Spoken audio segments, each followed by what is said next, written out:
Hi. நமக்கெல்லாம் அச்சத்தை கொடுக்குற ராகு கேது பெயர்ச்சி இந்த வருஷம் டிசம்பர் மாதம் 5ஆம் தேதி பெயர்ச்சி ஆக போகுது.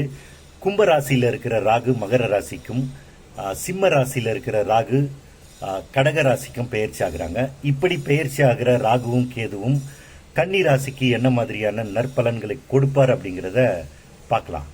வாங்க பார்க்கலாம். கன்னி ராசிக்காரர்களுக்கு 5ஆம் இடத்திற்கு வர ராகு, அதாவது 6ஆம் இடத்துல இருந்து 5ஆம் இடத்துக்கு வர ராகு என்ன தருவாருன்னா, குழந்தைகள் சார்ந்து உங்களுக்கு மனக்கவலையை தருவார். அதே நேரத்தில் குழந்தைகளை சார்ந்து உங்களுக்கு சந்தோஷத்தையும் தருவார். பிள்ளைகள் நல்லா படிப்பாங்க.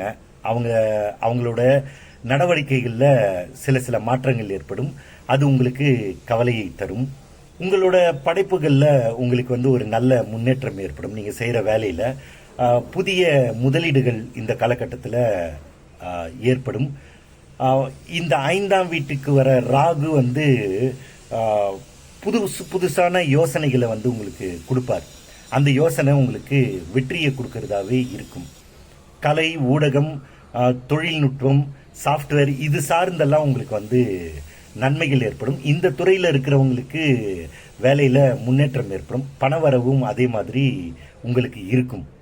உங்கள் ராசிக்கு 11ஆம் இடத்துக்கு வர கேது என்ன செய்வார் அப்படின்னா, 11ஆம் இடம்ங்கிறது லாபஸ்தானம். லாபத்தில் கொஞ்சம் மாற்றம் ஏற்படும்.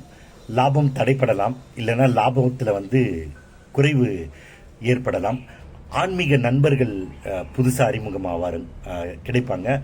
அவங்களால உங்களுக்கு ஆன்மீக பயணங்களும் ஏற்படுறதுக்கான வாய்ப்புகள் உண்டு.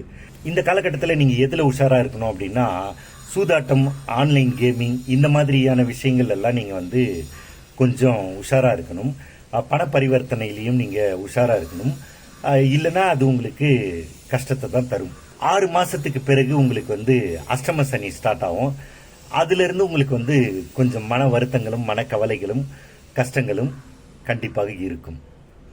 வணக்கம்.